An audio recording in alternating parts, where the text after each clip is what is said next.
1절에서 12절 말씀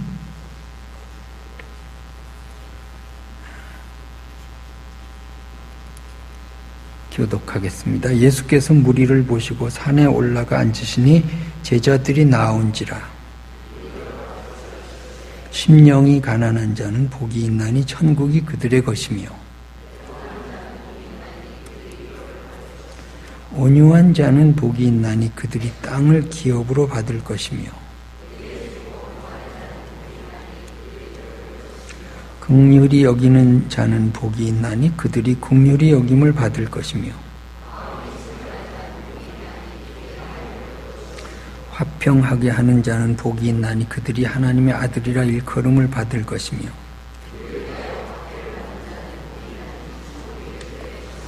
나로 말미암아 너희를 욕하고 박해하고 거짓으로 너희를 거슬러 모든 악한 말을 할 때에는 너희에게 복이 있나니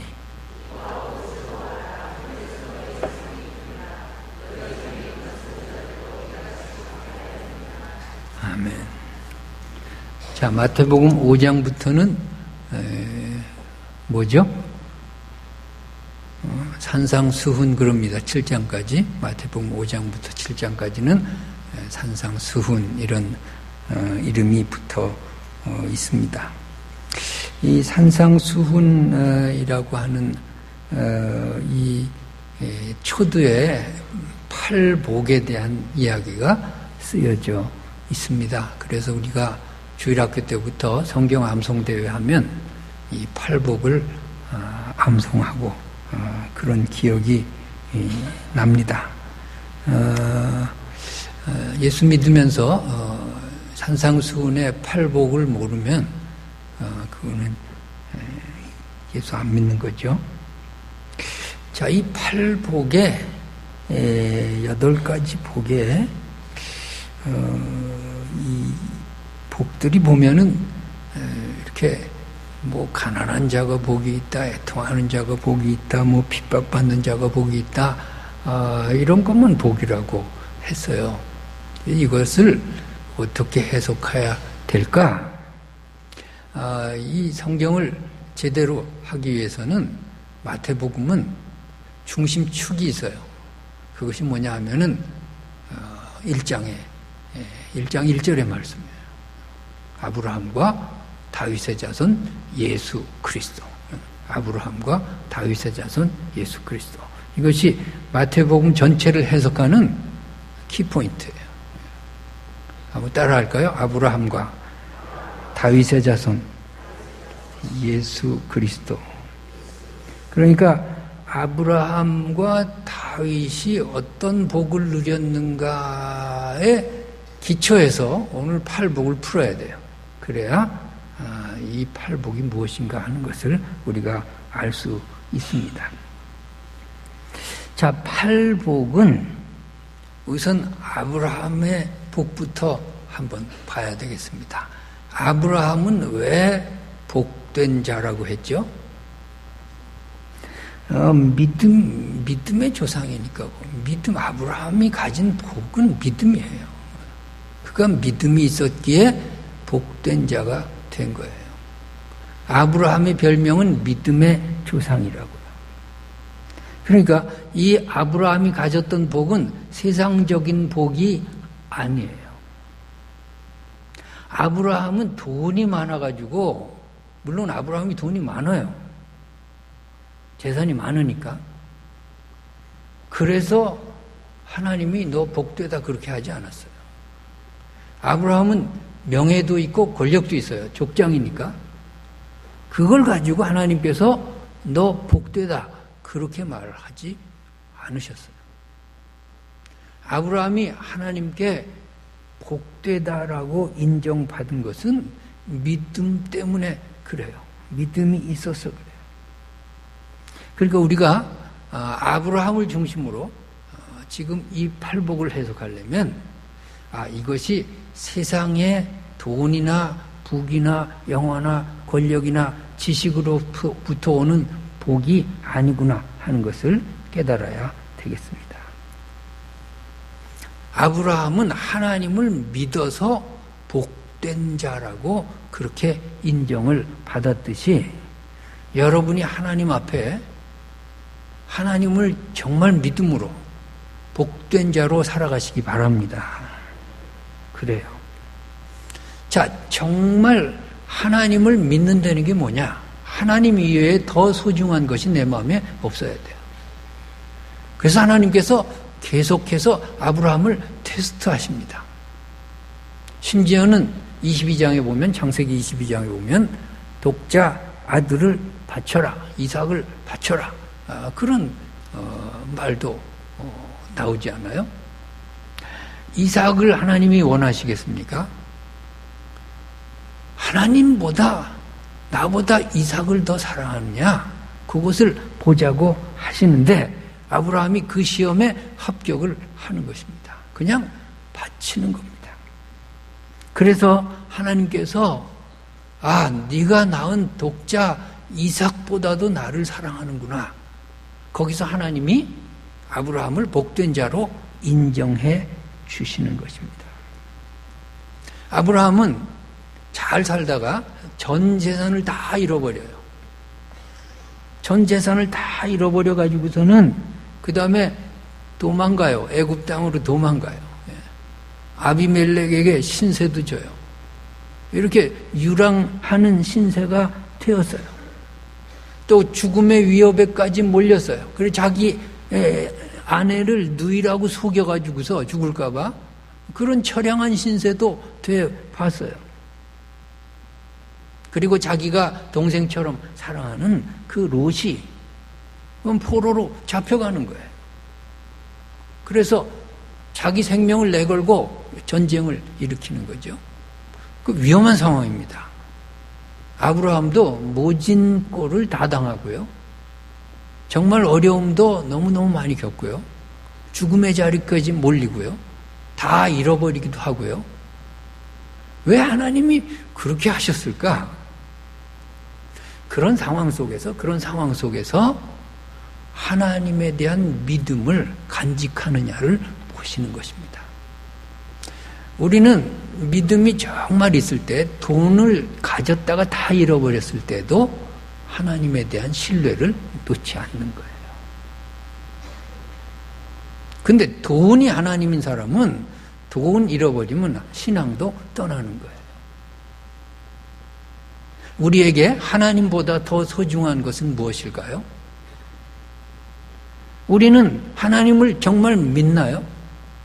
하나님이 내 마음에, 내 삶의 최고의 자리에 가장 소중한가요? 그것을 하나님께서는 자꾸 물으시는 거예요. 고난을 하나님이 왜 자꾸 주실까? 고난으로 우리를 테스트한다고 생각하시기 바랍니다. 그 고난 속에서도 하나님에 대한 그런 신뢰가 있느냐를 보시는 것입니다. 우리의 재산이 있다가 다 없어질 수 있어요. 그때 하나님이 물으시는 것입니다. 네가 가진 재산, 그것 때문에 나를 사랑했느냐? 아니면 그것이 없어도 네가 나를 사랑하겠느냐고 물으시는 그 물음을 우리가 잘 기억해야 하겠습니다. 왜 믿는 사람에게 환난이 오고 고통이 오고 어려운 일들이 자꾸 찾아오는가? 왜 질병이 있고 사고가 있는가? 바로 그 속에서 하나님의 질문이 있습니다. 여러분이 닥친 고난과 환난과 여러 가지 그것들에 집착하지 말고 그 속에서 하나님이 물으시는 질문을 파악하시기 바랍니다.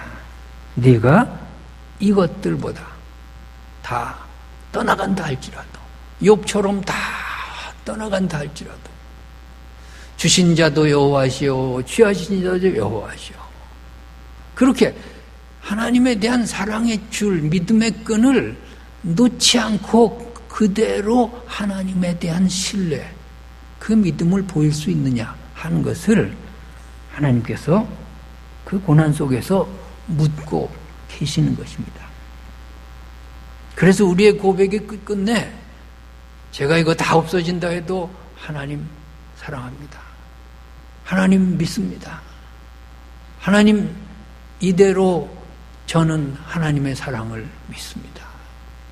이렇게 고백할 때 하나님께서 우리를 향해 복된 자라고 인정해 주시는 것입니다. 여러분, 돈 있으면 하나님이 있는 것 같고 없으면 하나님 없는 것 같고 그러면 그 신앙은 뭘까요? 하나님보다 돈이 더 소중한 거 아니겠어요? 뭐가 잘 되면 하나님이 막 살아계신 것 같고 뭐 안 풀리면 하나님 나 떠난 것 같고 그러면 그 신앙은 뭘까요? 그런 자기 소원, 하나님보다 자기 소원이 앞서는 거죠. 그게 더 소중한 거죠. 그것은 복된 삶이 아니에요. 세상의 것이 있을 때도 없을 때도 하나님은 항상 나를 사랑하시고 나를 지키시고 내 편이시라고 하는 그 믿음 가운데 살 때 우리가 진정으로 복된 자가 되는 것입니다. 자, 지금 마태복음 5장이에요. 5장과 4장 사이에 무슨 일이 있었나 한번 우리가 잘 봐야 되겠습니다. 4장에서 예수님께서 마귀에게 시험을 받으셨어요. 시험 받는 일이 있습니다. 또 제자들을 택하셨어요. 그리고 각종의 병자들을 고쳤어요. 그러니까 이 4장과 5장 사이에는 학자들이 한 1년 정도의 기간이 흘렀다고 보는 것입니다.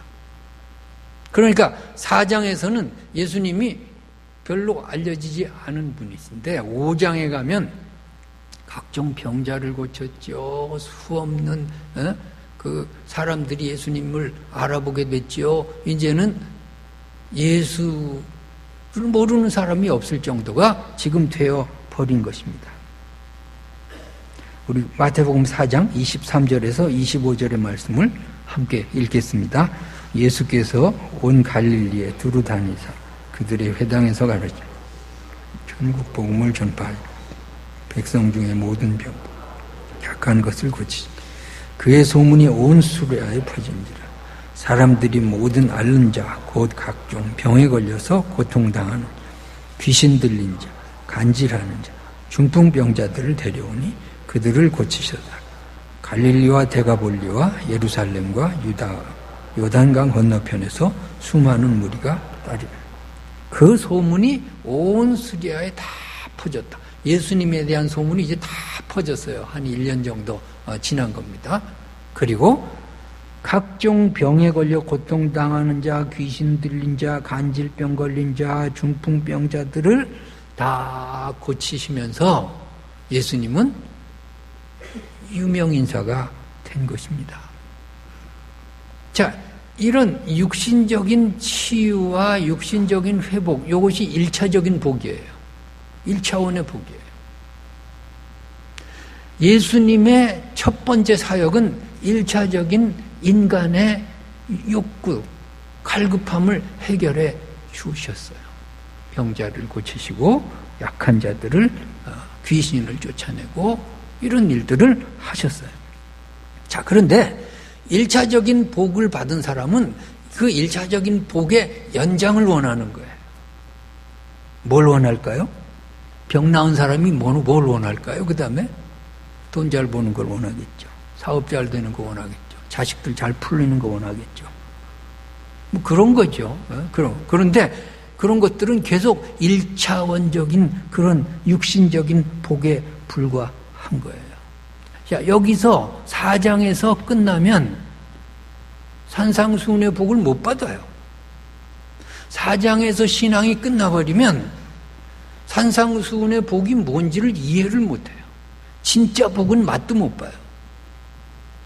4장의 복에서 5장의 복으로 2차적인 복으로 업그레이드가 돼야 돼요.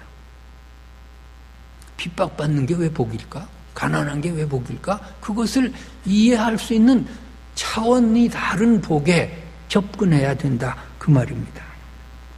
그래서 우리 신앙이 4장에서 끝나느냐, 5장까지 가느냐는 굉장히 중요해요. 굉장히 중요해요.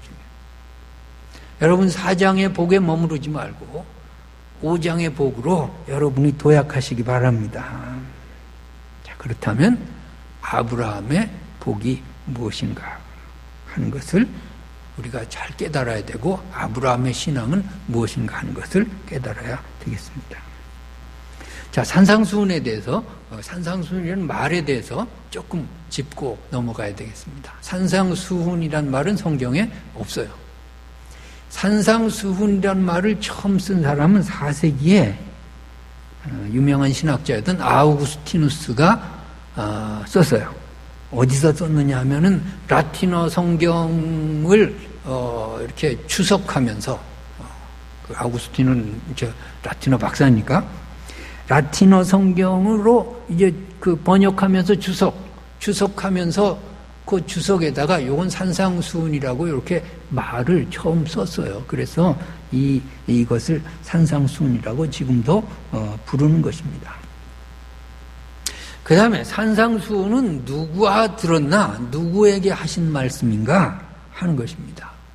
산상수훈의 이 말씀을 듣는 무리들은 어떤 사람들인가?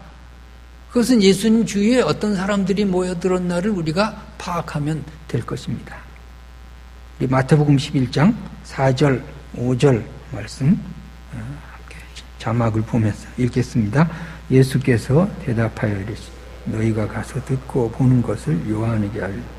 맹인이 보며 못 걷는 사람이 걸음, 나병한 자가 깨끗함을 받으며 못 듣는 자가 들으며 죽은 자가 살아나며 가난한 자에게 복음이 전파되. 요한에게 예수님이 요한의 제자들이 왔을 때 요한에게 이렇게 전해라 하고서 하시는 말씀이 그 주위에 어떤 사람들이 모여들었나를 설명하고 계세요. 맹인이 있었어요. 나병 자가 있었어요. 못 듣는 자, 못 보는 자, 아들이 죽고 딸이 죽고 가족이 죽은 사람, 그런 사람, 가난한 자들, 이런 사람들만 모여들었다 그 말입니다. 그러니까 산상수훈은 듣는 사람들이 누구예요? 이런 사람들이, 뭔가 결핍된 사람들이, 뭔가 갈급한 사람들이 모여들어서 산상수훈의 말씀을 들었어요. 그러니까 기독교는 처음부터 서민 종교로 시작을 한 거죠. 바리새인들이 모여든 것이 아니에요. 제사장이나 서기관들이 모여든 것이 아니고 공회 회원들이 모여든 것이 아니에요. 갈급한 사람들이 절실해서 예수님의 말씀을 듣고 치유받고 그러려고 모여든 거죠. 지금도 마찬가지 아닙니까? 여러분 언제 정말 진실한 기도를 해봤나요? 팔자가 늘어지면 기도도 안 나와요. 뭔가 발등에 불이 떨어져야, 그래야 간절해지는 거예요. 만사 형통해가지고 뭐 막히는 게 하나도 없으면 수요 예배 안 나와요. 뭔가 기도 제목이 있으니까 나오는 거예요. 자, 무엇이 복이냐 하는 것을 한번 판단해 보라고 하는 것입니다. 지금 예수님 주위에 모여든 것 자체가 복 아닙니까? 예수님의 말씀을 직접 듣는 것이 복 아닙니까? 예수님께서 하신 말씀을 깨닫고 천국 백성이 되는 게 진짜 복이죠. 누가 그랬느냐고요? 결핍된 자들이 보는 거예요. 자, 배가 고프면 코가 예민해진다고 그랬어요. 진리에 대해서 예민한 사람은 갈급함이 있어야 돼요. 갈급함. 그래서 내가 정말 예배에 나올 수밖에 없고, 내가 기도에 나올 수밖에 없고, 내가 하나님 붙들지 않으면 안 되는 상황으로 자꾸 내가 내몰리는 것, 그거 자체를 여러분 복으로 여기시기 바랍니다. 뭐가 너무너무 잘 된다, 내 기대 이상으로 너무 잘 풀린다, 그러면요 그거 망하는 거예요. 망할 징조예요. 좋아하지 말라고. 이미 하나님 없이도 살아갈 만한 상태가 되면 내가 망하는 거예요. 왜? 하나님 떠나면 세상의 것이 아무리 내 손아귀 위에 있어도 그건 복이 아니에요. 복이 아니에요. 여러분, 세상의 것들이 자꾸 떠나가면서 하나님만 귀하고 하나님이 정말 귀한 내 귀한 인생의 최고의 보배가 될 때 그것이 복인 줄 믿으시기 바랍니다. 초대교회는 어떤 사람들이 믿었나? 초대교회도 마찬가지죠. 초대교회는 잘난 사람들이 교회 나온 것이 아니에요.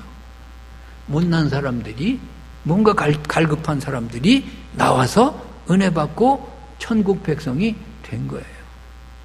우리 고린도전서 1장 26절에 31절의 말씀을 함께 읽겠습니다. 형제들아 너희를 부르심을 보라. 육체를 따라 지혜로운 자가 많지 아니하다. 능한 자가 많지 아니하다. 문벌 좋은 자가 많지 아니하다. 그러나 하나님께서 세상에 미련한 것들을 택하사 지혜 있는 자들을 부끄럽게 하시고 세상에 약한 것들을 택하사 강한 것들을 부끄럽게 하셨습니다. 하나님께서 세상에 천한 것들과 멸시받는 것들과 없는 것들을 택하사 있는 것들을 폐하려 하시노니 이는 아무 육체도 하나님 앞에서 자랑하지 못하게 하려 하십니다. 너희는 하나님으로부터 나서 그리스도 예수 안에 있고 예수는 하나님으로부터 나와서 우리에게 지혜와 의로움과 거룩함과 구원함이 되셨으니 기록된 바 자랑하는 자는 주 안에서 자랑하라 함과 같게 하며. 자, 누가 교회를 찾아 나오고 누가 예수를 믿느냐고요? 가난한 자들이에요. 학식이 없는 자들이에요. 마음속에 짓눌림이 있는 자들이에요. 소외당한 자들이에요. 이들이 모여서 천국 백성이 되는 거예요. 여러분, 이것이 오늘날 교회의 모습이 되어야 하겠습니다. 가난해서 믿는 자들, 마음이 가난해져가지고 모인 자들이 진정한 교회의 모습인 것입니다. 여러분, 정말 가난해서 교회에 나옵니까? 내가 마음이 너무 가난해져가지고 정말 주님 앞에 엎드려서 주님, 이렇게 기도하는 그런 심정으로 교회에 나옵니까? 그렇다면 진짜 크리스찬이죠. 그냥 뭐 나와주는 겁니까? 그냥 교회 재정을 충당하려고 내가 헌금을 내는 겁니까? 이런 건 진정한 자세에서 벗어난 거죠. 가난해지시기 바랍니다. 그래서 정말 잘 믿어야 되겠어요. 정말 하나님 이상 아무것도 내게 귀한 분이 없어야 되겠습니다.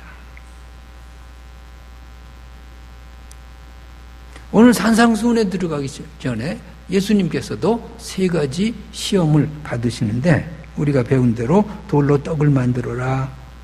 물질적인 시험이죠. 그런데 예수님께서 이 시험을 어떻게 이기시죠? 하나님만 귀하니까 이긴 거죠. 하나님이 물질보다 더 귀하니까 이긴 거죠. 예수님 마음에 하나님 이외에 다른 어떤 소중한 것이 없으니까 이겨버린 거죠. 돌이 떡이 되면 얼마나 좋아요. A4 용지가 10,000원짜리가 되면 얼마나 좋냐고요. 그런데 그런 게 중요한 게 아니에요. 만약 여러분 앞에서 A4 용지가 자꾸 10,000원이 되면 하나님 떠나요. 그 10,000원짜리가 하나님이 된다니까요. 그러니까 그걸 위해서 기도하지 마시기 바랍니다. 종이 하나 놓고 10,000원짜리 되게 해주세요. 기도하지 말고. 그걸 하나님이 들어주시지도 않을 뿐더러 그렇게 기도하면은 정말 믿음 없는 거예요. 돌로 떡을 만드는 것. 시험이 참을 수 없는 유혹이죠. 그러나 하나님이 더 귀하죠. 이기는 거예요. 그 다음 뭐죠? 뛰어내려라. 명예에 대한 시험을 하는 거죠. 명예 좋지요. 그러나 하나님보다 귀하진 않아요. 하나님 없는 명예 가져서 뭐 하겠습니까? 하나님 없는 내가 신문에 나서 뭐 하겠습니까? 아무것도 아니에요. 3번째 시험은 뭐죠? 불의와 타협해가지고 네가 왕 노릇하고 마귀한테 절 한번 하고 네가 세상을 다 다스리라는 거 아니에요. 그럴 수는 없어요. 내가 권력이 너무 좋아도 하나님을 떠나서 마귀에게 절하고서 그 권력을 움켜쥘 수는 없는 거예요. 세상에 우리를 유혹하는 것들이 얼마나 많은지 몰라요. 하나님이 제일 귀하고 하나님이 내 최고의 보배고 하나님만이 내게 없어서는 안 될 존재고 하나님만이 내 구원자라고 하는 그런 믿음, 그 믿음을 그런 유혹 속에서 시험 속에서 여러분이 굳건하게 하고 승리자가 되고 진짜 복된 자가 되시기 바랍니다.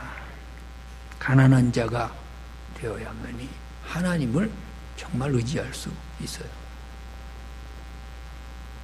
여러분, 가난한 자가 된다는 게 뭘까요?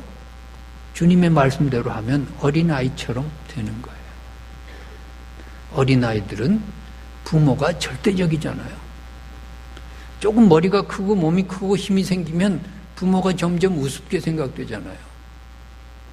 그래서 계속 어린아이 같은 신앙으로 머물러 있으라 이거야. 주머니에 돈 없고 힘 없어도 어린아이와 같이 철저하게 부모만 신뢰하고 부모만 있으면 아무 근심 염려가 없는 그런 상태로 하나님을 믿으라 그 말입니다. 이 가난한 내 마음의 상태를 계속적으로 유지할 수 있도록 내가 자꾸 단련하는 것입니다. 또 가난한 자가 뭐겠습니까? 내가 약해지는 게 가난한 거죠. 가끔 금식을 하면 유익을 얻어요. 금식하면요, 다른 사람하고 싸우지 않아요. 왜? 내가 힘이 없는데 얻어 터지잖아요. 금식하면 내 언어가 부드러워져요. 왜? 말할 힘도 없는데 큰 소리 못 치잖아요. 혈기가 남아돌면 금식하시기 바랍니다. 정말이에요.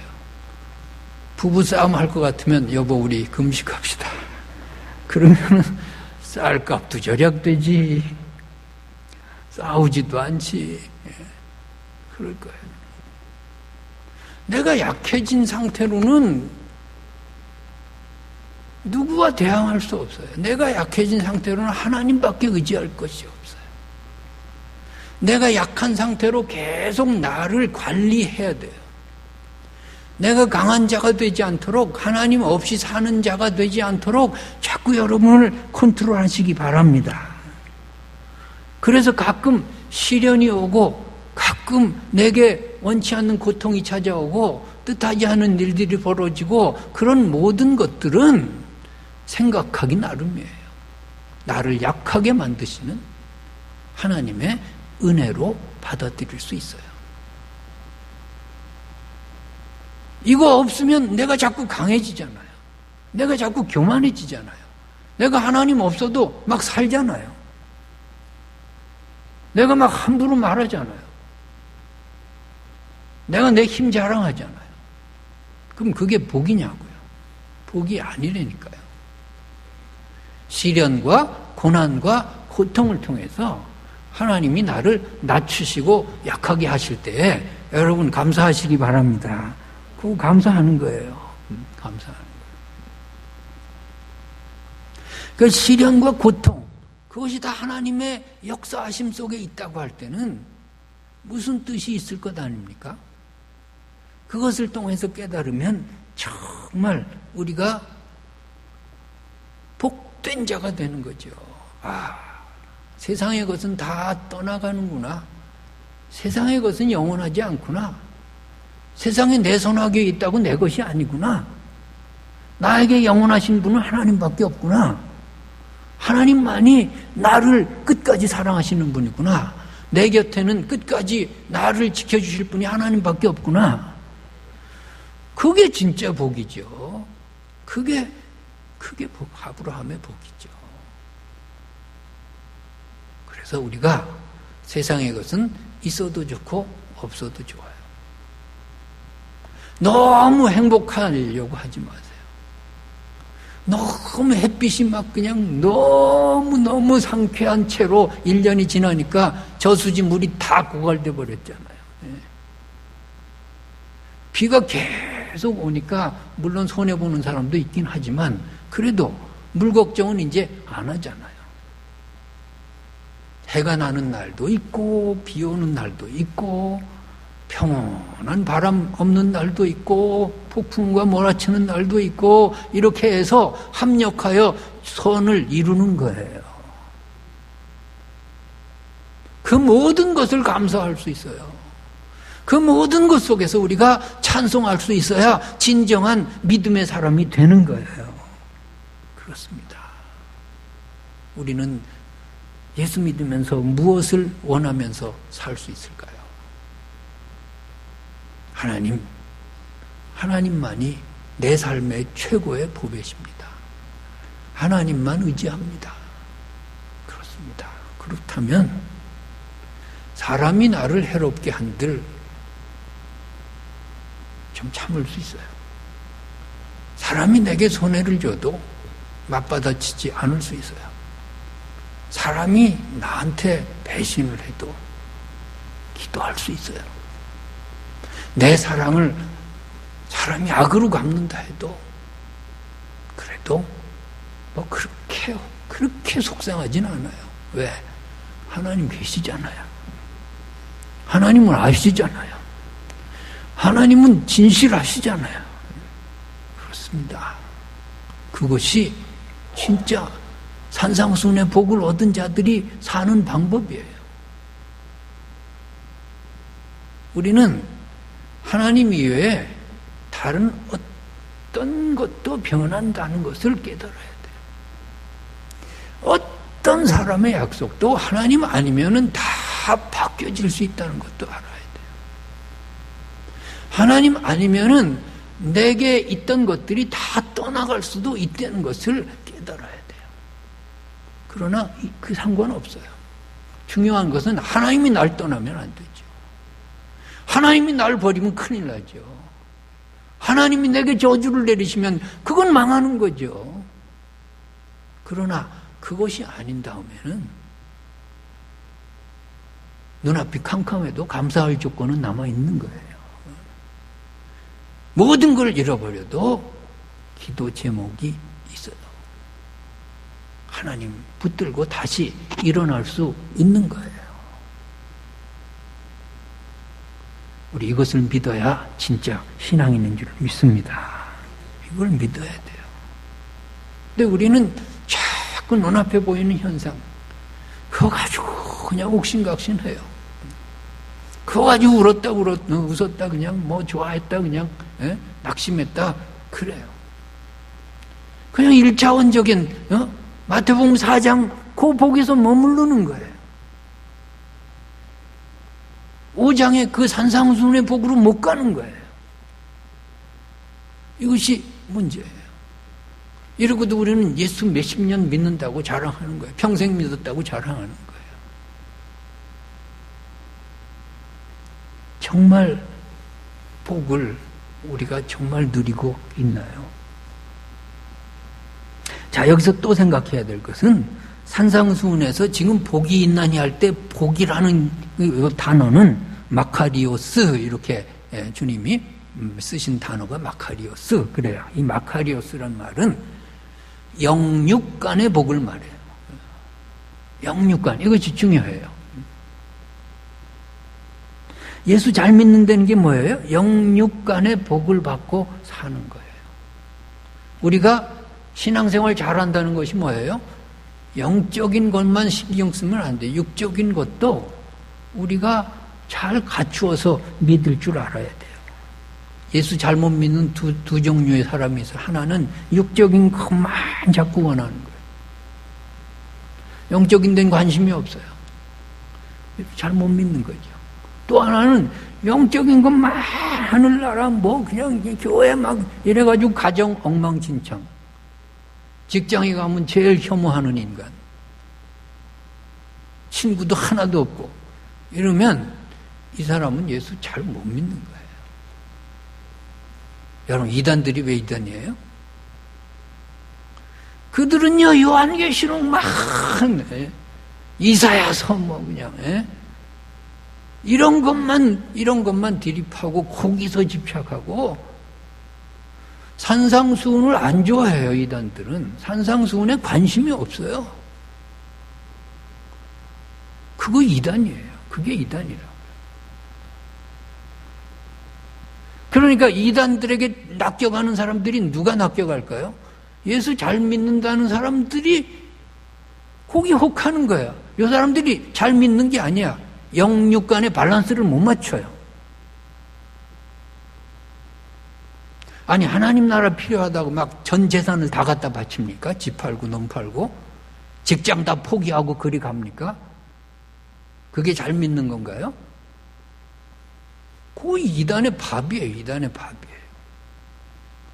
영육 간의 복이 마카리오스예요.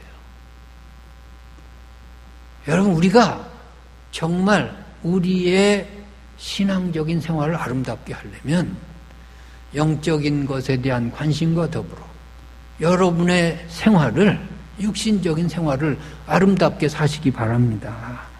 책임질 일이 있으면 그 책임을 다 해야지요. 가정에 가장이면 가장으로서의, 주부면 주부로서의 책임. 그런 것들이 모아져서 신앙 생활이 되는 거예요. 우리는 정말 예수 잘 믿고 정말 주님이 말씀하신 복이 뭔가, 복이 뭔가, 그걸 잘 생각해야 되겠습니다. 그 다음에 여기서 또 한 가지 생각해야 될 단어는 가난한 자라고 하는 말이에요. 가난한 자라고 하는 이 단어의 원뜻은 거지처럼 쭈그린 상태, 그런 말이에요. 거지처럼 쭈그려가지고서는 얼굴도 못 드는 그런 상태가 가난한 자예요. 그런 자들이 복이 있다고 말이에요. 하나님 앞에서 내가 바리새인이 될 수도 있고 세리가 될 수도 있어요. 바리새인 잘못한 거 하나도 없어요. 그런데 왜 문제가 되는 거죠? 하나님 앞에서 너무 교만해. 하나님 앞에서 너무 잘 나가가지고서 거지처럼 쭈그리질 못해. 그게 복의 상태가 아니라니까요. 근데 세리는 너무 잘못한 게 많아가지고 감히 얼굴을 못 들어요. 거지처럼 정말 쭈그렸어요. 가슴을 치면서 내가 죄인입니다. 그게 복된 자라니까요. 그게 복된 상태라니까요. 여러분 항상 하나님 앞에서 가난한 자로 사시기 바랍니다. 가난한 자로 나와야 돼요. 제가 아는 장로님 한 분은 늦게 예수를 믿었어요. 이분은 사업이 얼마나 잘 되는지 또 이름도 웬만큼 알려진 분이고 부족한 게 없어요. 늦게 예수 믿었어요. 근데 제 얼굴을 못 봅니다. 왔더니 사업상 술을 못 끊어요. 술 마시는 것 때문에 내 얼굴을 못 봐. 헌금도 제일 많이 하고. 그래서 제가 하나님께서 저 사람을 왜 술 못 끊게 하시나? 그렇게 해서라도 가난하게 된다면 그것이 복이에요. 여러분 술 안 마시고 교만한 사람보다 술 마시려는 말이 아니야. 오해하지 마라. 술을 마시는 핸디캡이 있어가지고서 가난한 상태가 더 복되다고요. 교만한 사람도 너무 많아요. 근데 자기의 핸디캡 때문에 얼굴을 못 드는 사람들이 있어요. 그게 복된 상태라니까요. 여러분 교회 안팎에서 가난한 자로 살아갈 수 있는 축복을 누리시기 바랍니다. 여러분 각자가 약점이 있잖아요. 과거에 어떤 경험들 하나님만이 아시는 그런 약함들이 있잖아요. 내가 사람에게 공개하지 못하는 그런 악습들이 있잖아요. 왜 그것을 하나님이 내게 주셨을까? 왜 하나님은 그 약함이 나에게 아직도 남아있게 하실까? 왜 사도 바울처럼 가시를 떠나가게 해달라고 기도하는데도 그냥 남겨놓으실까? 여러분, 그 가시 때문에, 내 약함 때문에 가난할 수 있다면 그것이 복인 줄 믿습니다. 완벽합니까? 구김살 하나도 없습니까? 세상에서 한 번도 실패한 적이 없습니까? 모태신앙입니까? 회개하시기 바랍니다. 그거 잘못될 확률이 많아요. 바리새인처럼 산다니까요. 그것은 좋은 신앙이 아니에요. 어딘가 모르게 하나님 앞에 내가 죄의식이 있다. 내가 부끄러움이 있다. 내가 하나님 앞에 고개를 들 수 없는 어떤 상태가 있다. 그 약함 말이에요. 그 약함 때문에 내가 가난한 자로, 가난한 상태로 계속 살 수 있다면 그것은 내게 복이 되는 것입니다. 마음이 가난한 자가 복이 있나니 천국이 저희 것이며. 이것이 첫 번째 복입니다. 자, 이 첫 번째 복이 내게 임해야 그 다음에 나머지 복들이 다 풀리는 거 아니겠습니까? 마음이 가난하지 않은데 온유할 수 있겠습니까? 핍박받을 수 있습니까? 애통할 수 있습니까? 못해요. 가난한 그것 첫 번째 복, 거기에 다 포함되어 있어요. 아브라함은 잘 나가도 하나님 앞에 겸손했고 못 나가도 하나님 앞에 겸손했어요. 아브라함은 일이 잘 될 때도 하나님 말씀이랑 끄뻑 죽었고 일이 안 풀릴 때도 하나님 명령에는 예하고 순종했어요. 아브라함은 항상 가난한 자로 살았어요. 그것이 복이에요. 여러분, 그 복된 자리를 계속 유지하시기 바랍니다. 내게 고난이 올 때, 내게 원치 않는 사건들이 닥칠 때, 그런 모든 것들이 하나님이 나를 가난하게 만드시는 귀한 사역이고 경험이 되기를 바랍니다. 하나님, 왜 나한테 이런 고통을 주십니까? 왜 내 기도는 안 들어주십니까? 하나님, 저 집 자식들은 잘 되게 하는데 왜 우리 집 자식들은 안 풀립니까? 이러지 말고 가난한 자로 하나님의 뜻을 분별하세요. 우리는 기도하면서도 얼마나 교만한지 몰라요. 하나님이 시달려요. 우리 때문에 막 시달려. 하나님 하시기도 힘들겠어요. 여러분, 내가 가난해야 하나님이 하나님 돼요. 내가 가난해야 하나님이 정말 나를 위해서 역사하세요. 자, 그 다음에 다윗의 자손 예수 그리스도라고 했잖아요. 다윗이 누린 복은 뭔가? 다윗의 복은 왕이에요. 다윗은 왕이라니까요. 자, 그러면 이 산상수훈이 뭔가? 지금 새로운 왕이 나타나셨어요. 예수께서 새로운 왕으로 새 왕국을 건설하면서 새 왕국의 윤리를 선포하고 계세요. 그것을 우리가 이해하면서 팔복의 말씀을 이해해야 되겠습니다. 낡은 율법의 시대가 가고 새로운 은혜와 사랑의 시대가 온 것을 선포하는 거예요. 예수님이 왕으로서 하신 일은 뭔가요? 사랑으로 율법을 완성시키신 거예요. 그 전까지 율법이 많았어요. 뭐 음식 먹을 때 어떻게 해야 되고, 손 씻어야 되고, 안식일날 일하면 안 되고, 병자를 고쳐도 안 되고, 이삭 잘라 먹으면 안 되고, 뭐 별일들이 다 많았어요. 그러나 아무리 그걸 지킨다고 해서 율법에 도달할 수 있나요? 예수님께서 단번에 율법의 요구를 완성시켰어요.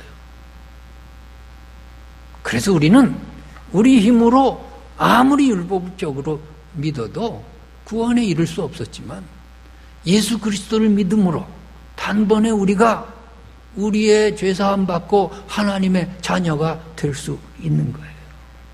이것을 선포하고 계세요. 여러분, 하나님의 주님께서 왕으로 선포하시는 이 새로운 나라의 새로운 법, 이 법에 우리 모두가 동참할 수 있기를 바랍니다. 가난한 자가 복되다. 그것이 주님이 만드시는 새로운 왕국의 모델이에요. 그렇다면 교회는 무엇을 닮아가야 될까요? 주님이 선포하시는 이 왕국의 윤리를 닮아가는 교회 만드시기 바랍니다. 이곳에 가난한 자들이 세상에서는 천대받았지만 이곳에서 사람 대접을 받아야죠. 그래야 하나님 나라 새 왕국 아닙니까? 배우지 못한 사람들이 세상에서는 주눅들어 살았지만 교회 와서는 사람 대접을 받아야죠. 그래야 새 왕국 아니겠습니까? 돈 있는 사람이 세상에서 우쭐대며 살지만 가난한 자도 교회에 와서는 얼굴 들고 살아야죠. 그것이 새로운 왕국, 주님이 다스리시는 새 나라 아니겠어요? 그런데 세상이나 교회나 똑같아 버리면, 그러면 세상하고 교회가 뭐가 다를까요? 여기가 하나님의 왕국 맞나요? 세상에서 잘난 사람이 여기도 잘나고, 세상에서 있는 사람이 여기도 우대받고, 세상에서 배운 사람이 여기서도 잘난 척하고, 그런 공동체는 주님이 선포하시는 새 왕국의 윤리와 위배되는 거예요. 여러분, 교회는 왜 필요한가요? 주님이 머리가 되셔서 새 왕국이에요. 여기는 세상의 왕국이 아니에요. 여기는 하나님의 나라라고요. 하나님의 왕국이라고요. 주님을 머리로 하는 새로운 윤리가 여기 있어야 된다고요. 그것이 교회예요. 그러한 교회를 여러분 만들어 나가시기 바랍니다. 그래서 교회는 궁극적으로는 신분차별이 없어요. 교회는 세상에 어떤 소유를 가지고 사람을 구별하지 않아요. 있는 자와 없는 자가 서로 물건을 통용한다 그러지 않아요.